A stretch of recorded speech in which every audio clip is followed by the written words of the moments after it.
Bueno, ¿cómo les va? Vamos a seguir con la proyección de placas. Dijimos que íbamos a ver un ejercicio de intercambiadores de placa. Lo vamos a hacer por espina de pescado y después les voy a subir uno de tabla de lavar, que es básicamente lo mismo, no tiene mucha, es menos complejo que este. Bueno, les comparto la pantalla para que veamos. Bien, como verán, es un ejercicio de intercambiadores ahí voy a ampliar un poquito la pantalla, ahí está.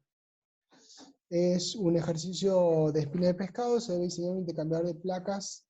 A ver, esperen un cachito, vamos a bajar esto.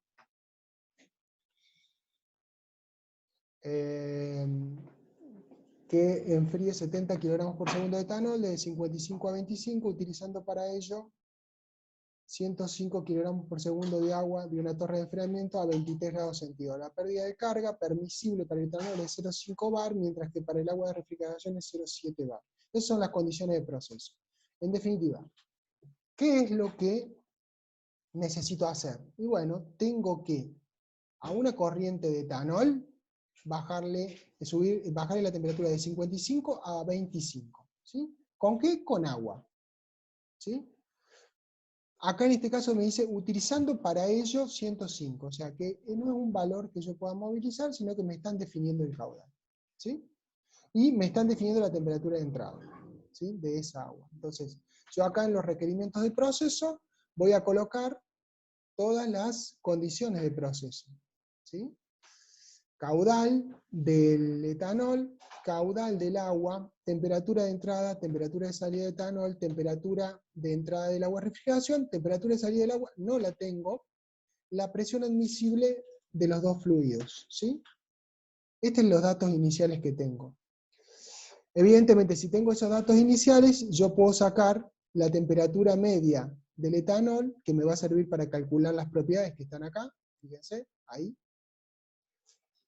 Esta temperatura media es la sumatoria de las dos temperaturas dividido 2. ¿Para qué sirve? Precisamente para la evaluación de propiedades. En el otro caso, yo no tengo la temperatura media porque me falta la temperatura de salida. ¿Sí? Para evaluar las propiedades, puedo estimar una temperatura, yo sé que es 27, bueno, estimo un valor y estimo inicialmente ese valor. Después lo puedo corregir, aunque normalmente no voy a estar muy lejos de eso. Lo primero que se hace es calcular, esto está en kilogramos por kilojoule sobre segundo. Calculamos la carga térmica, que esto es, el calor es igual a la masa caudal másico de etanol por el Cp del etanol a la temperatura media, esa temperatura que calculé anteriormente, por la diferencia de temperaturas. Eso me da este valor, ¿sí? O sea, que esta cantidad de calor, ¿sí? Es la misma cantidad que va a tener que evacuar el agua. Entonces yo puedo calcular con ese valor de calor la temperatura de salida del agua, que es mi incógnita, ya que tengo el caudal de agua, ya lo teníamos inicialmente, el Cp lo calculé a esa temperatura, con lo cual me da 31,6. La temperatura media es 27,3. El cálculo que sigue es el cálculo del delta T medio logarítmico, el MTU y el FT. El delta T medio logarítmico surge de las diferencias de temperatura, como ven acá. Ese cálculo ustedes lo conocen. Eso da, haciéndolo, 8,7 grados centígrados de delta T. En este caso, como habíamos dicho, hay que sacar el número de unidades de transferencia. El número de unidades de transferencia corresponde a estas dos fórmulas, es exactamente igual que lo que vamos a ver en Arbitres. La única diferencia con el otro método que vamos a ver a continuación es que se usa el mayor de los dos. Es decir, si este valor es mayor, ¿sí? Se usa este valor. Y si no, si este es el valor mayor, se usa este valor. Y esto da el número de unidades de transferencia. Teniendo el número de unidades de transferencia y teniendo el delta T medio logarítmico, ¿sí? Yo puedo calcular con esta ecuación, con el factor de corrección del delta T medio logarítmico, que es número de unidades de transferencia. Fíjense en este caso, el número de unidades de transferencia es 3,4. ¿Sí? Entonces, 3,4, para 3,4 que debería estar por ahí, ¿sí? Estamos eligiendo un 1,1 en principio, puedo sacar ahí más o menos un valor que, según lo que dice, lo que sacó es 0,93. Aproximadamente estamos por debajo de 0,95, que estaría acá, ¿sí? O sea que un 0,93 perfectamente, ¿sí?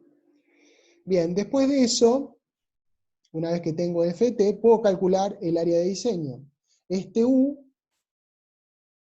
de diseño, que es en estas unidades, que es aproximadamente igual a estas unidades, lo saco de la tabla 9.3. Si se acuerdan, yo voy a dejar de proyectar y les voy a proyectar otra cosa, para evitar problemas con la proyección. Habíamos visto esto, ¿sí? En esto habíamos visto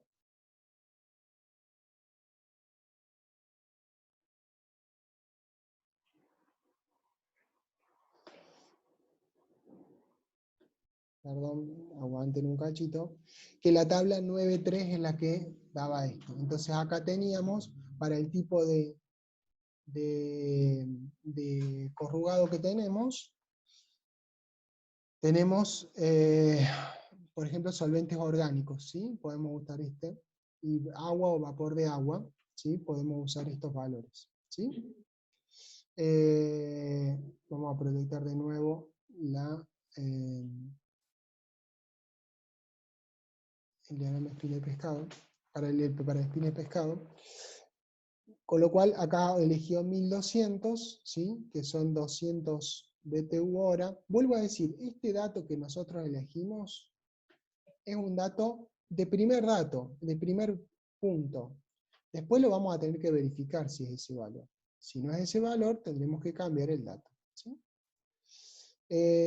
Nosotros elegimos cantidad de pasos, en este caso, ya van a ver en el loto de Albitres, hace un cálculo previo para poder llegar a la cantidad de pasos que necesita, pero en el caso del número de pasos, acá, en este caso yo estoy eligiendo 1, y voy a elegir un tamaño constructivo. Acá yo se los pegué, esto sale de la tabla de Alfa Laval, que también se las mostré, y acá podemos ver Alfa Laval, modelo MX25BFMS, y acá está el modelo, ¿sí? Y acá están todos los datos, caudal máximo, ¿sí? 250 kilogramos por segundo, temperatura máxima, o temperatura aceptable, distancia horizontal, conexión horizontal y vertical a los puertos, alto y ancho, ¿sí? Con estos datos yo puedo dimensionar la placa que estoy hablando, ¿sí? Acá están la figura de qué es cada cosa, ¿no? Entonces con eso puedo calcular estos valores, ¿sí? Y el ancho efectivo, que sería, si mal no se acuerdan, el ancho efectivo es el ancho W, ¿sí? El ancho efectivo, y eh,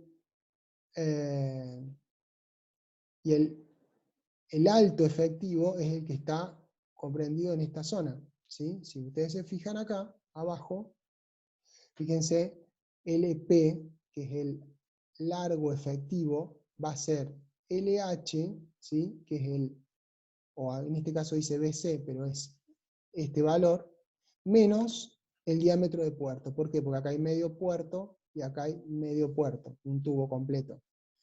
Y lo que yo estoy viendo es que la zona donde va a estar mojada por el líquido va a ser esta zona, ¿sí? Entonces, es menos. Y en este caso, yo tengo el ancho, va a ser el HC, que acá le ponen LH, es esto, longitud horizontal, o HC, eso depende de la nomenclatura, más un diámetro de puerto. ¿Por qué? Porque esto, ¿sí?, más un diámetro de puerto más es el ancho efectivo. ¿Sí?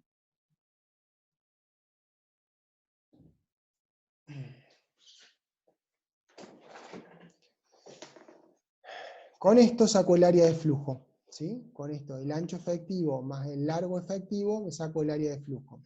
¿Sí?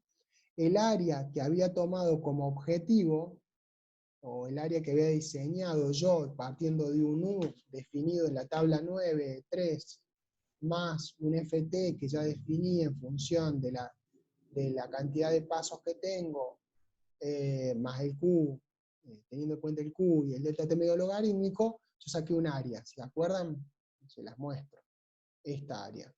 Si yo hago esta área, que es área que le llamamos D, hay que tener cuidado con las nomenclaturas para que no se confundan.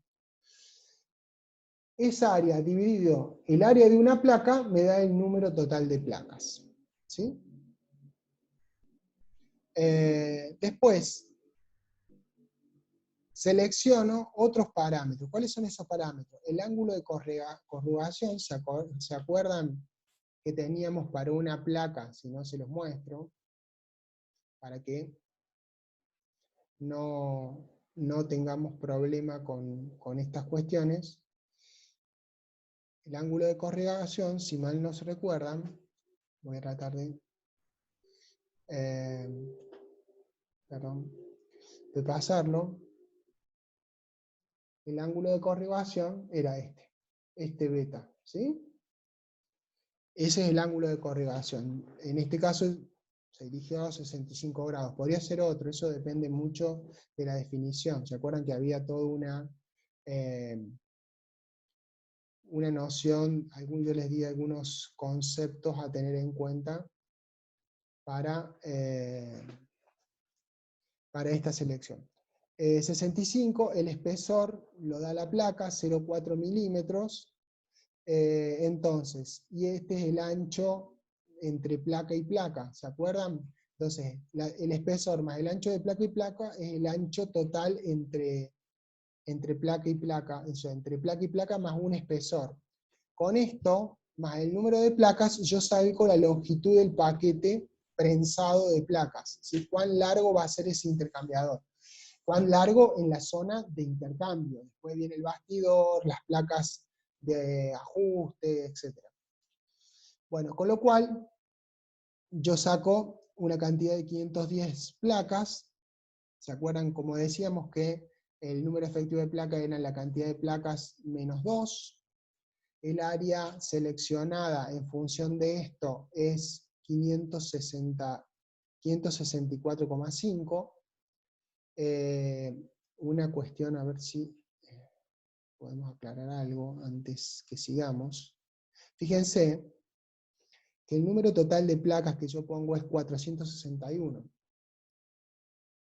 Sin embargo, acá dice 510. Ustedes dirán, pero, a ver, ¿era 461 o 510? A ver, esto surge de que cuando probé 461 no me dio, tuve que ampliar la cantidad. Y eso es algo normal, o sea, a ver, el proceso es, ustedes hacen esto, si algo no da, vuelven a empezar, y cambian los parámetros, vuelven a probar, por eso es que necesitamos un programa como el MATCAD que es alternativo, es iterativo, perdón, no alternativo, iterativo, es decir, es algo que permite, si tenemos un error, corregir algunos parámetros, volver a calcular, volver a calcular, las veces que haga falta. Imagínense en lápiz y papel, se vuelven locos. Pueden hacerlo, no es requisito de la cátedra que lo hagan con MATCAD, pueden usar lo que quieran ustedes, el tema es que esto es bastante útil, y a su vez algo de práctica tienen en MATCAD. De lo contrario, si les parece bien, digamos, normalmente tratamos de hacerlo en MATCAD. Si lo quieren hacer a mano, también se puede hacer, todos los ejercicios se pueden hacer a mano. Ahora, en algunos casos, en este caso de ejercicios, no son muy complicados, pueden iterar, no tendrían tanto problema, le va a costar un poquito más, pero podrían hacerlo. Ahora, cuando veamos condensadores, digamos, se van a dar cuenta por qué es necesario usar MATLAB. Son mucho más complejos los cálculos y son mucho más iterativos. Esto es, digamos, la iteración se produce cuando hay un resultado que no es el que esperamos. Cuando no es que esperamos, volvemos a cambiar, cambiamos las placas, podemos cambiar el tipo de placa, podemos cambiar varias cosas, y nos puede, hasta que llegamos a un diseño que sirve, ¿sí? Bien, ¿cómo seguía? Como decía, fíjense que la cantidad de placas ahora, el área es 564, es más grande porque la cantidad de placas aumentó. De ahí empiezo, el cálculo empieza de acá para abajo, ¿sí? Desde la definición del número de placas. Con el número de placas saco la longitud efectiva, que es igual la longitud efectiva es igual a la longitud vertical efectiva, ¿sí? Que ya la calculamos antes, ¿se acuerdan? ¿Sí? Este es el paso entre placas, que es la longitud, a ver si se los muestro. LC, ¿sí? Que es la longitud del paquete de placas, dividido el número de tubos. Eso ya lo calculamos antes, ¿sí? Y en este caso lo calculamos para la nueva dimensión.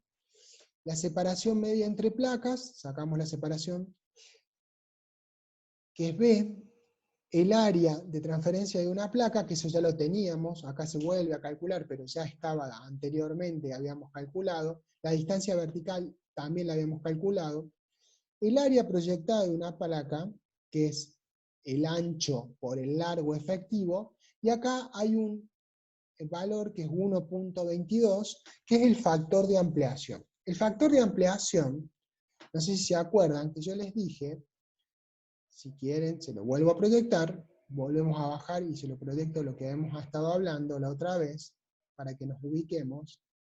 El factor de ampliación surge de esto. Fíjense acá. Ustedes tienen, o sea, estas placas son placas corrugadas. Significa que son placas que tienen una ondulación. Esta ondulación, si vemos una de las ondas, lo podemos ver acá, un poco más todavía grosero. Estas ondas lo que hacen es que esta distancia, este ancho, por ejemplo, este ancho que estoy poniendo acá, no sea el ancho real. Hay más ancho, ¿por qué? Porque como está así, si yo lo tuviera que estirar, sería mucha más superficie.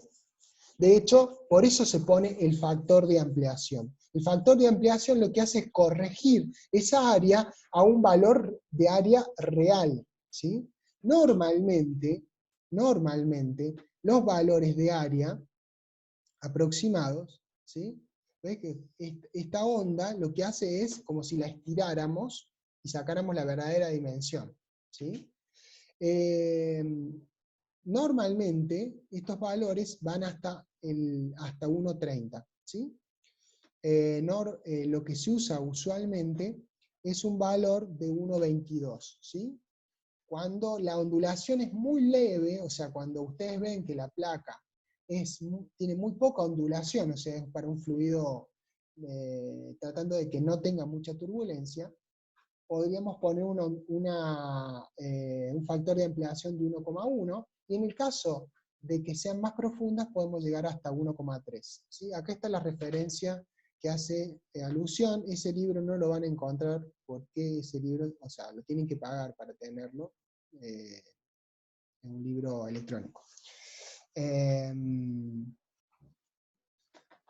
El diámetro equivalente, por lo tanto, como les había dicho en el diseño originalmente del texto de cómo se calculaba, el diámetro equivalente es 2 veces B por el factor de ampliación, que da esta cantidad de diámetro equivalente, y con el diámetro equivalente hacemos más o menos lo que se hace en un intercambiador de horquilla, de doble tubo, o un intercambiador de carcasa y tubo, que se hace la densidad de flujo, que es el caudal dividido la cantidad de pasos por B por el ancho. Acuérdense, B es el espesor entre placas, y LW es el ancho de placa. ¿Qué hago con eso? La sección donde pasa el fluido, ¿sí?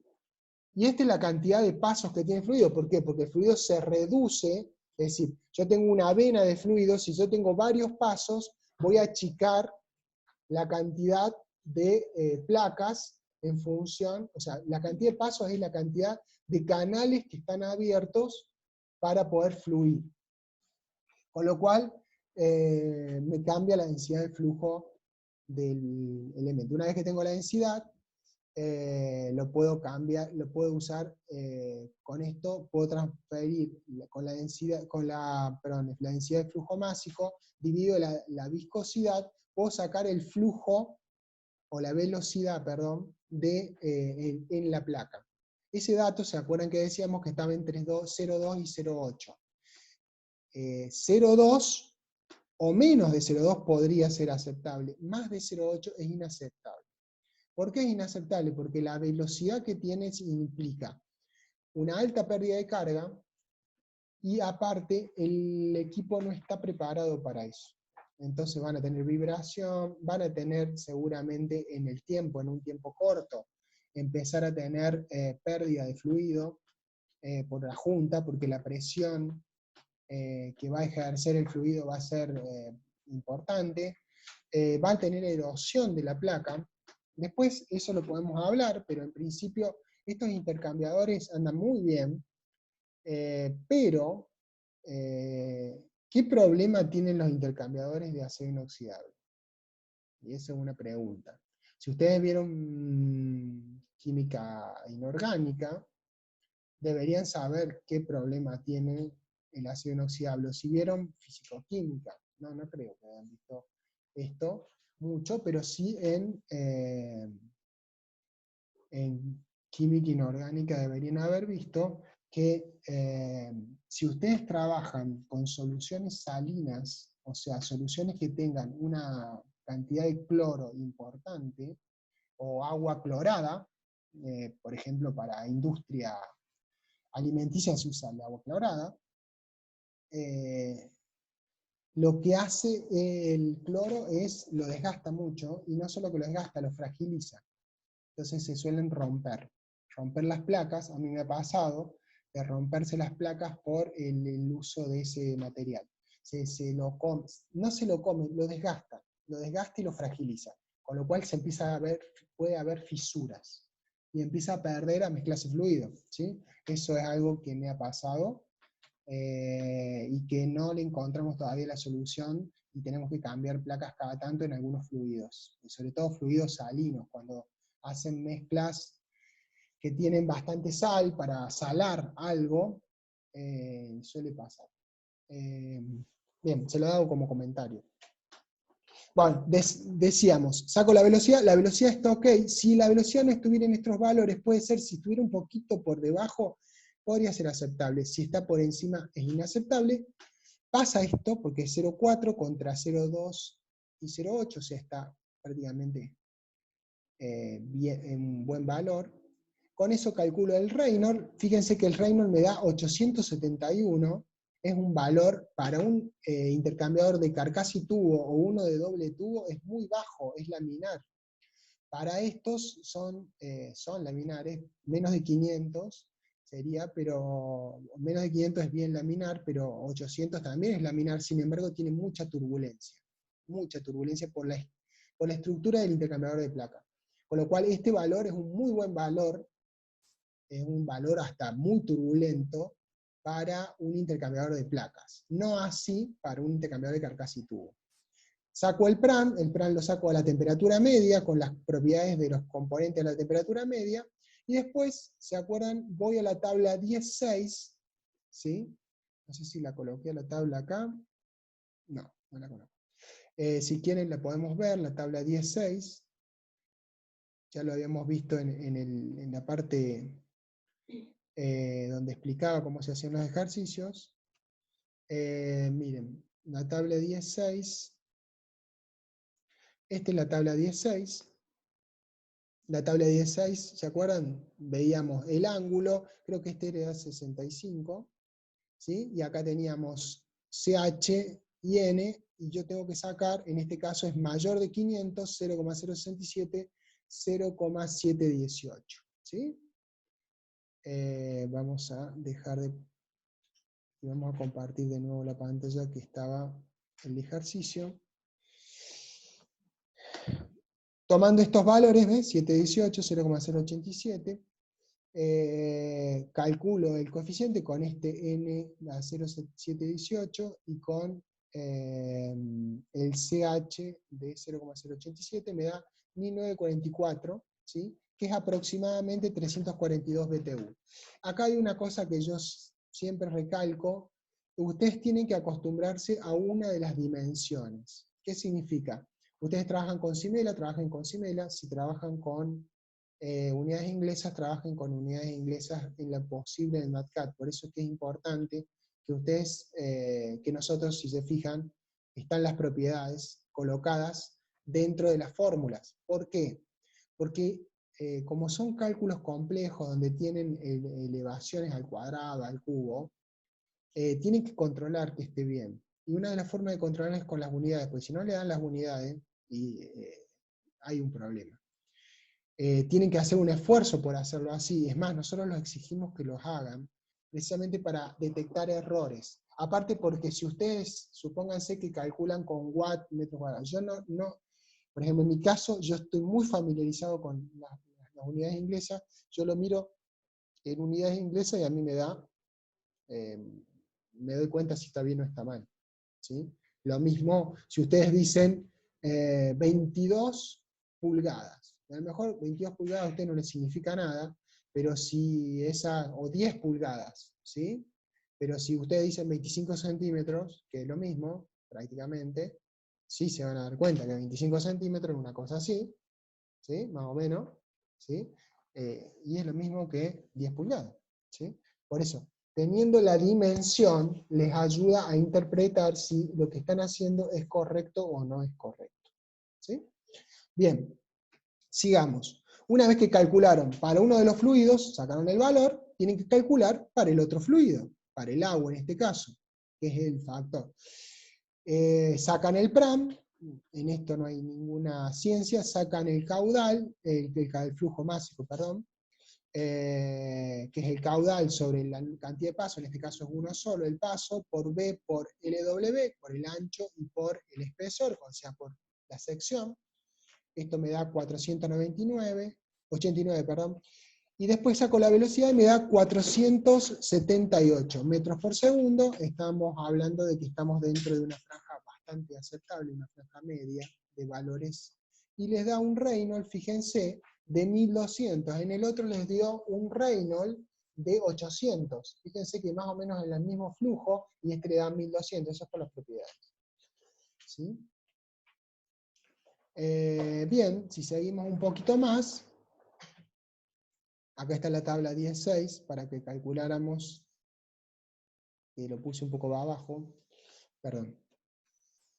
Bien, una vez que hice eso con el agua, saco los valores que serían para 0,65, 0,718 y 0,087, ¿sí? Con eso calculo los valores del HC, y fíjense que acá les da 1414 BTU hora, grados Fahrenheit. Esto es un valor muy alto. De hecho, en carcasa y tubo es muy raro que tengan este valor es muy raro, diría casi imposible. Fíjense que la turbulencia es muy alta para generar semejante coeficiente de transferencia de calor. Es un coeficiente alto, 1400. Es muy alto, diría yo.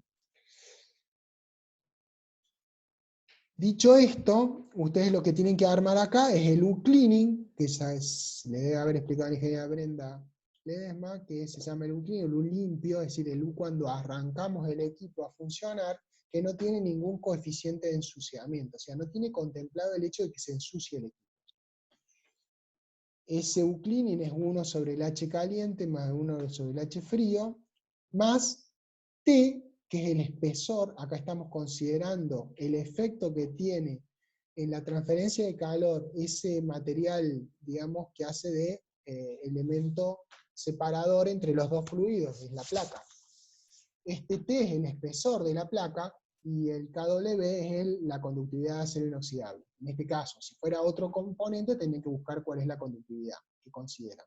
Sacan un cleaning y un área limpia de 408. Esta área limpia poco sirve. ¿Por qué? Porque no es el área definitiva, es el área mínima necesaria. ¿Por qué digo mínima necesaria? Porque esa área en el arranque va a andar bien si yo tengo esta área y necesito esa área, pero después cuando se ensucie va a dejar de servir de la misma forma el equipo porque va a perder eficiencia la transferencia de calor, va a acomodarse con ese ensuciamiento, va a ser más, digamos, menos eficiente, con lo cual vamos a necesitar más área. Entonces esa área es la mínima necesaria. Como esa área es mínima necesaria, poco me sirve. Me sirve el área real, el área que realmente necesito. Para eso le tengo que agregar los factores de ensuciamiento. Los factores de ensuciamiento se sacan de la tabla 4, acá las tienen en la tabla 4, y acá pueden elegir.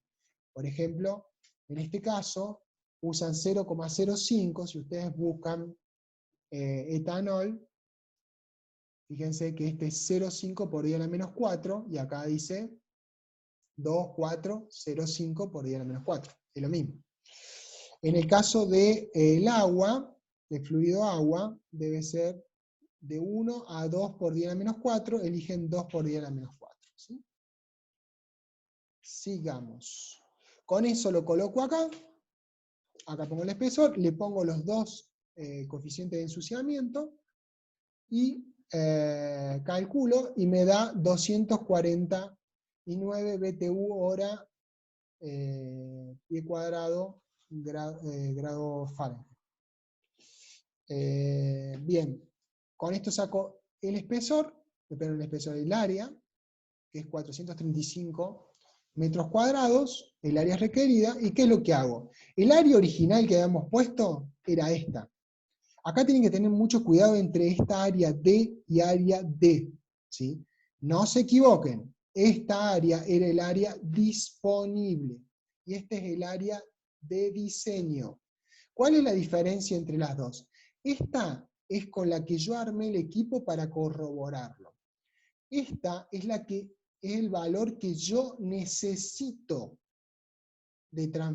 para transferir el calor que necesito. ¿Qué significa? Que si yo, por ejemplo, si esta área que yo ofrezco, o sea, yo armo el equipo y digo, bueno, va a tener tantas placas, va a ser... Si esta área fuera menor que esta, ¿qué significa? Si esta área fuera menor que esta, ¿qué significa? Y significa que yo voy a tener un equipo de este tamaño, pero voy a necesitar este tamaño. Con lo cual, si este valor es menor que este, yo voy a necesitar más tamaño del que ofrece. En este caso es al revés. Acá tengo más grande que esto. Significa que el equipo va a servir. Acá puedo calcular el exceso de área, que es 1 sobre el área diseñada dividido el área que tengo disponible. Y acá me da que yo tengo un exceso de área del 22%. Normalmente yo tengo que andar entre un 5 y un 20, 22%, 25%. No mucho más, y más si estoy haciendo un diseño. Acá yo creo que lo expliqué, me parece, pero acá hay una cosa que es importante. Una cosa es el área de diseño. Cuando yo estoy diseñando un equipo nuevo, en ese caso yo pongo la condición y digo la cantidad de placas que necesito. El área de diseño y el sobre, como en este caso, que ven 22%, es el margen de seguridad que yo me tomo para evitar tener un problema, porque por ejemplo, yo tomé de una tabla los factores de ensuciamiento, y si son mayores, y bueno, no tengo a nadie que soporte eso, pero tampoco me puedo exceder, porque ¿cuál es el problema de excederse? De que en vez del 22 lo diseñe con el 50% de exceso. ¿Cuál es el problema? No debería ser un problema. Sí, hay un problema grave. Esto, la plata. Es decir, voy a gastar 50% más de lo que debería gastar. Entonces, a ver, está todo muy lindo, Pero, a ver, nosotros diseñamos para alguien, y supónganse que ustedes diseñen para vender un producto, esto lo diseñan para ofrecérselo a alguien, con lo cual van a entrar en una cotización con otros. A ustedes no les conviene meterse a diseñar algo que corto, pero tampoco largo, porque si no salen de precio. Si tuvieran que diseñar para vender el equipo. Ahora, si no tuvieran que diseñar para vender el equipo, si lo tuvieran que comprar, ¿sí? Ustedes también les significa lo más corto posible, pero sin correr riesgos. Porque si corren riesgos, y bueno, están complicados, están bien complicados. ¿Por qué? Porque después de que un tiempo de uso, no le van a dar el equipo, lo van a tener que lavar. Y si lo tienen que lavar porque no les da y lo tienen que lavar frecuentemente, pierden eficiencia en el proceso. O sea, es más caro el collar que el perro. Bien, dicho esta situación, entonces es sumamente importante chequear este valor. Hay una situación en la cual ese valor es importante, pero no es tan importante. Supónganse que ustedes tienen, y van a ver algún ejercicio, yo se los voy a subir, supónganse que ustedes tienen un intercambiador en desuso. Si ustedes tienen un intercambiador en desuso, es muy normal que pase. ¿Por qué es muy normal? En una industria química normalmente uno trabaja con intercambiadores de calor. Después cambia el proceso, pone otro proceso y le queda a lo mejor un intercambiador en desuso. Eso va a una chatarra, ¿sí? Queda ahí. Hasta que en algún momento hace falta el equipo o hace falta un requerimiento específico. Yo lo he hecho, o sea, decís, bueno, esto no está cubierto o mejoremos la eficiencia y pongamos un equipo más para recuperar una corriente que está sin uso, bueno, entonces manoteás de lo que tenés. Si vos podés manotear de ahí, no tenés inversión. O sea, tenés una inversión de poner cañerías, hasta el equipo, ponerle el equipo, soportarlo, hacerle la instalación que necesita, pero no tenés el costo del equipo, que es lo más caro. Entonces, ahí tenés una gran ganancia. Entonces, si está sobredimensionado el equipo, poco te importa, salvo que no te dé la caída de presión. Porque en definitiva lo regulás, le regulás el caudal, si es un fluido auxiliar, con más razón, le regulás el calado de caudal al fluido auxiliar y chao. Si no fuese así, podés ajustarlo si querés, pero en realidad es menos importante que el ajuste sea pequeño, ¿se entiende?